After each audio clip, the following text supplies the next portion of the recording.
Long Life Health presents the Talk Thought Podcast.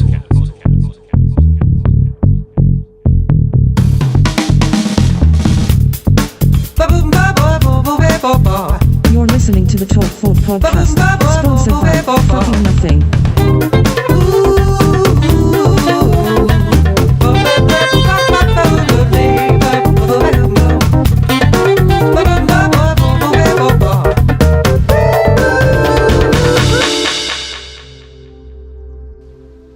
This is another episode of the Talk Thought Podcast, and it's the third instalment where I'm individually breaking down each component in my long life health philosophy, which is HISTs, health, mental and physical, integrity, surroundings, serenity, time management, and sustainability. All components I think you need to work on individually, intrinsically, to try and synchronize and align to get the best out of mental and physical existence. Hopefully, if you're listening to this series, you're getting some benefit from it, and more importantly, I'm communicating well enough and it's translating the message of what I think these things are, the broader view I have of them, and really the manual and the basic guidelines you need to consider and work on to reach them in order to, work on everything else and benefit everything else. But this episode's on about integrity. I've done physical health, and I've done mental health. Both episodes touching on the subjects. Again, it's difficult to sit here and talk on my own and try and fully explain them.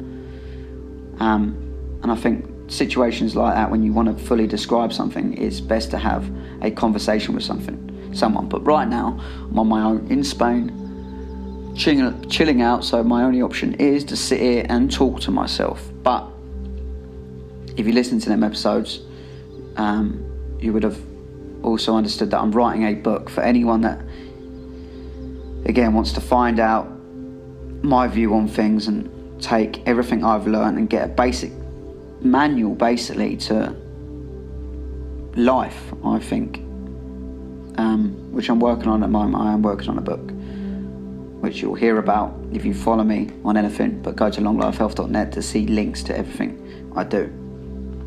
Anyhow, this episode is integrity.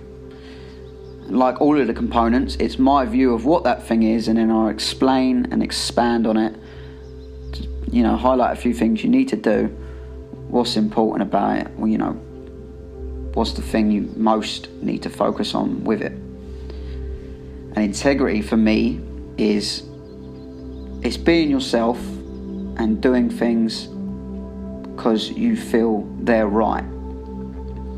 So it's being yourself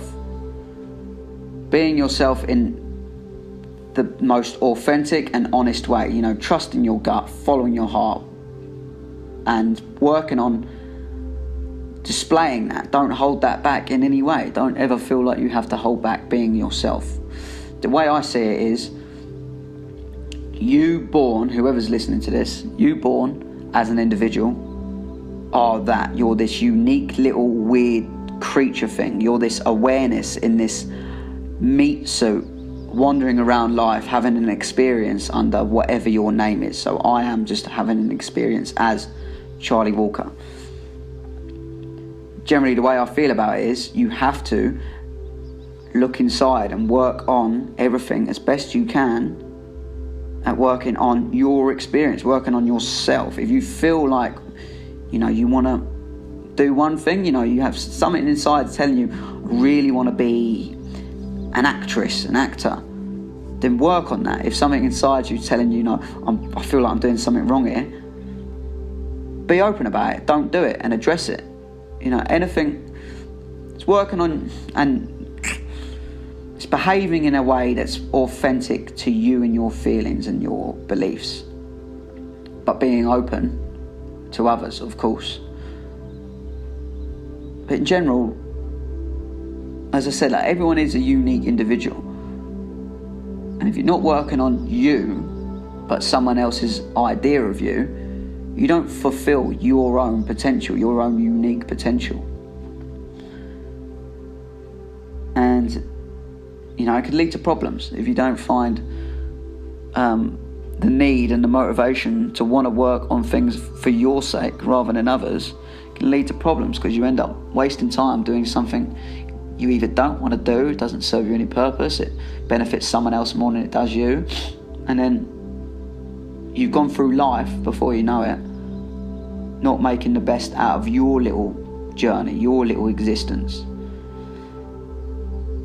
So I think it's incredibly important to focus on that and look inwards, because the moment you start doing that, you become, the way you can become the best you is finding out who that is and working on that. And finding out who you are, again, takes time, takes progress, and you progressively learn who you are, who you really are. Put yourself into difficult situations, see how you react, see how you respond, see what happens to your stomach when you walk into, a crowded room. Are you someone that's socially anxious? Do you worry a lot? Are you frustrated? Whatever it is, do you feel like you should be doing one thing but you're doing another? Whatever this thing is inside, all these internal thoughts, stick to the ones that resonate best with you and then work on them. Head in that direction, and don't ever hold yourself back for anyone else's sake. If you have, there's a rule here. You don't have to be a dick about it. You do not have to be a dick and go, nope, my way is best. Open, because you contradict the point of everyone working on themselves as an individual if you do not open yourself up to other people's views, opinions, experiences. You don't necessarily have to agree with them, but you don't have to be a dick. Your way isn't the right way. Your way is your way. And if it works for you, it works for you. But the moment you contradict your own points by going, no, not listening to that, it is of course contradictory. So don't get into them habits, but do be proud of who you are, wear it on your sleeve and display it for people to see. That way, in turn, once you're integral, you can obviously be the best person you can be, physically, mentally, every way you can think possible. But what also happens as a consequence of that is, if you display yourself in an honest, true way, you're constantly getting feedback from people, mainly from people. Let's focus on people. But the feedback you get from people, if it's negative, it highlights they're not right for you in your life. They're no benefit to you. Again, you don't have to be a dick. Maybe just don't spend time with that person anymore. Don't let anyone's opinion or anyone else's affect what you do and how you feel inside. So the more you learn to be integral and display that, you'll also get positive feedback, and it'll draw you into a direction where people will start coming towards you and you'll go towards them that more suit and benefit you. So therefore, just by being yourself, highlighting that, working on that, and not holding back from it, you push yourselves into more situations that suit you. The problem is, we define, I believe it's incredibly easy to define the world, like everything that's available to us, as where you're born, where you're brought up, your surroundings, your area, your estate, whatever it might be. You're born, you're brought up to a certain age under basically command from your parents. Do this, you're going to this school, you're doing that, you're doing this, and the system also has an idea for you. Go to school, go to the next school, go to university, get a job, work in that job, get a pension, die. Everyone has an idea for you. But until you get to a certain age, obviously, when you start maturing, you get old enough, you get into adulthood, you start to realise, oh, fuck, I can make my own decisions, which some people don't ever realise. But the quicker you realise that, the better, and then you can start working on your own decisions within the power you have. Obviously, there's a million and one different situations that can stop you from doing something you want to do, like, your mum and dad, no, you're not going out. But until you obviously reach the point where you have full control, you've got to just do your best in every situation you can. But generally, we perceive our surroundings and our world as what's surrounding us. So the people you go to school with, the people you've made friends with, the environment you're in, the situation you're in has been handed to you. That's the card you have been dealt. Some more beneficial than others. But that's not all there is. You shouldn't settle for what's being put around you. That's just that you've just happened to grow up in that environment. Now, this is where you'll get, the moment you realise this is when you need to start being yourself and moving towards a direction that benefits you more. So again, like when you start to learn to do this and present yourself, and you'll get disagreements from people that, you know, may have been or may not have been your friends or whatever. It's not a negative thing, it's a positive thing. The way I look at it, at least, is a positive thing, because it highlights who you should keep around, who's open-minded, who accepts that as who you are. But if not, if it doesn't bode well with someone's idea of you, and they're like, you're a dickhead, you're changing, you're doing this, then remove it. Absolutely remove it. Don't do anything for anyone else's purpose. Do it for your own purposes, and you'll start gravitating towards people who are more supportive of you, ultimately leading to the support you need to fulfill your own potential in life. I know it sounds quite epic or whatever, but it's basic principles that have a big effect. So finding out who you are, focusing on it, working on it, that's the key. And then watch what happens and see where it goes. Go with the flow of everything. If for some reason you feel like what I've done, I strongly felt doing everything I can in my environment here, but it's not enough. I feel I've got to go to, well, the best opportunity for me was to go to Spain, because I could live rent-free in accommodation at my grandma's and I could isolate myself. And I went with that, you know, despite what anyone else is feeling, despite how difficult it's been for my relationship. Ultimately, it's served and it's opened and shed some light on the fact it's done nothing but positive things for my relationship, and it's done nothing but positive things for me. And again, it's highlighted the fact that, you know, you get some good feedback from some people, you get some negative feedback from some people. And the moment I come back, I learn equal amounts, because I'll come back with this newfound knowledge and newfound understanding, different perspective. And I'll come back, and responses I get from certain things, whether that's people's reactions or how I feel about even just being in the area I'm in, I'll understand, oh shit, this isn't for me, you know, I'm better off over there. Not particularly there, but I know I've got to keep moving and trying new things. What I'm basically saying is, the more you trust your gut and just go with what you want to do, and you know, believe in yourself that you can do it, don't make excuses for yourself, do it and learn from it. The more you do that, the more you learn and realise, and the more it pushes you in a direction of fulfilling your potential. If I hadn't had come to Spain, I wouldn't have necessarily done anything bad, but I would have suppressed some positive outcomes, and that's the positive outcomes that have come out of this trip. I would have suppressed a feeling. If I felt like doing it, fuck it, I'm going to go for it. If my girlfriend had responded badly from it, I'd know, you know, I seriously doubt this is going to work for the long run. It's been nothing but a benefit. So in terms, again, I don't want to go too much into my relationship, but using that as an example, I'm like, you know, wow, like, this is right, this sits right, and this feels right, and I can't wait to work on this further in the future and see where it goes.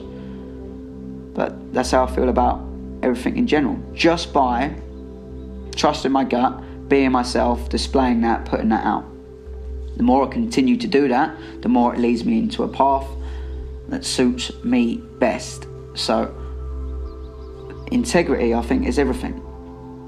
Because if you want to be defined, and you want your own individual footprint and fingerprint on earth, and you want something to leave behind, the moment you work on someone else's, you just get lost in the mix. If you follow what everyone else is doing, you get lost in the mix. You don't stand out. You stand out from birth. Don't abide and follow the patterns that have been set up. Find your own, do what's right. And even if that is, you know, I want to get a university degree, I want to work in a job, I want to rely on a pension. If that works for you, that works for you. Like, I'm not saying that's the wrong way, I'm not saying that's the right way. I'm just saying, ask yourself some questions. When you're lying there at night, looking up at the ceiling, just go, you know, how do you feel about certain things? Are you happy in your job? Are you happy in your relationship? Are you happy with this? Do that. Try and answer them questions and head in the right direction. It's so important. And the moment you start doing that, again, you fulfill your potential. But a little extension on that as well, I think if you don't do that, the dangers of it and the side effects are something you might not have even considered. But if you look at, and again, this is going to head in a bit of a different direction, but if you look at any wronging in the world, any disaster in the world, war examples and murder and things people do, like bullying, often it's because of social compliance. We're social creatures that want to feel important and want to feel part of something. So we have fear of doing things like being integral. We want to do what everyone else is doing, and there's often leaders in that group, and then there's followers, and then it's often an odd one out. But generally you've got leaders and then you've got followers. If you're following to do it because you're too scared of it, feeling on your own, not only are you,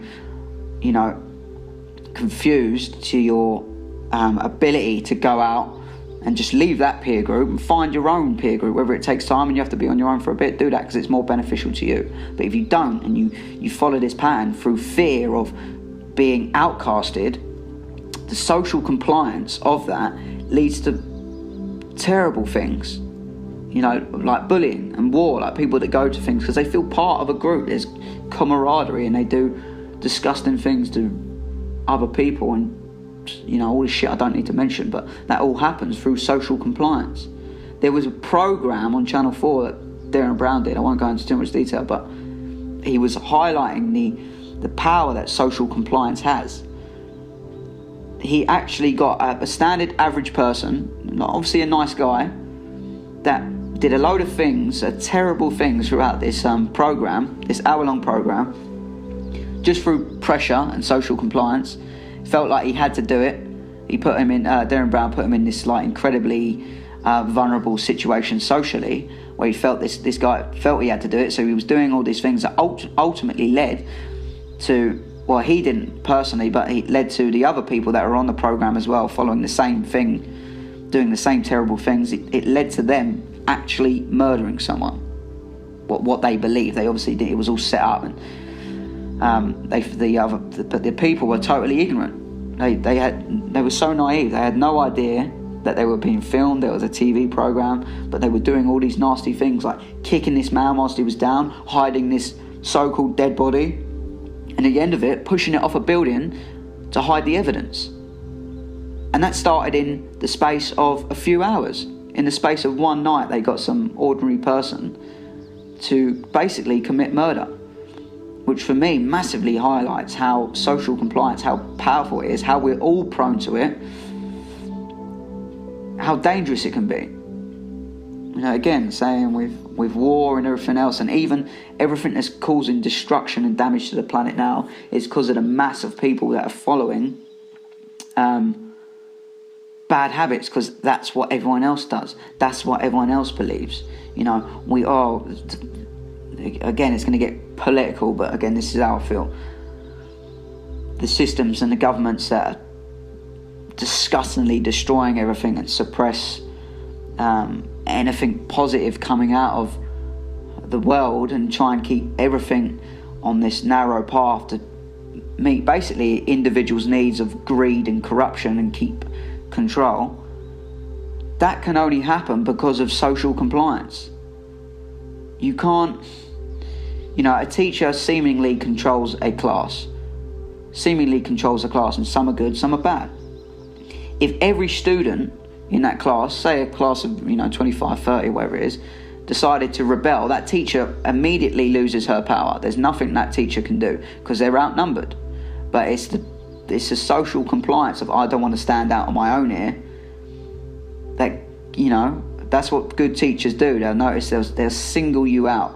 If you do something, if you're a bit of a class clown like I was, I know the teachers I behaved in, it was ones that put me on the spot, made me feel outcasted, like not shouting, just, what are you doing?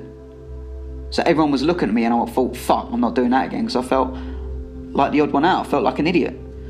social compliance is so dangerous in that way. And if you look at what the mainstream media and everything does, if anyone has any opinion that opposes what's systemically being set up for you to believe, this, that, and you've got to follow these ways, you've got to take medication for depression, etc., and all the things I could go into, but I'm not. Anyone that steps out of that is victimized in the news, and it's dangerous, social compliance. So there's negative side effects to it. It's not just like you either be yourself or not. It's, be yourself, trust your gut, do what you feel's right, be your own individual, and realise the impact that has. Ultimately, if you do it, I do it, and other people pick up on it, and people understand. You can't really change numbers. People have to change themselves. There's certain things you can do to obviously influence people and cause social compliance, but how do you use that in your favour? You work on yourself. You encourage enough people to work on themselves. You get a movement of people working on themselves, which all of a sudden outweighs the people that want to fit in, and then people that want to fit in start going, I can do this. This is the thing I'm going to do actually now. I'm going to let the world know that through Instagram, Facebook, or whatever. But the importance is integrity, and that's why it's it is a component in my philosophy. I don't think the philosophy will be what it is if any single one of them was left out. You have to consider them all, get them all to work with each other in order to, again, get the best out of mental and physical existence in your life and everything, the impact your life has around you. So I hope that highlights some points anyway. I tend to ramble, but again, it is a talkful podcast. It's not always going to go on about long life health. Is not just a manifestation of health. It's about health, my views, lifestyle, and self-improvement. And it's a manifestation of me. It's a representation of me, and I am a representation of it. So I won't do anything to hold back on what that is. Hopefully encouraging others to take what they can from it and do their own thing. But yeah. Next episode, I'll talk about serenity, the importance of being calm and content with everything. Safe.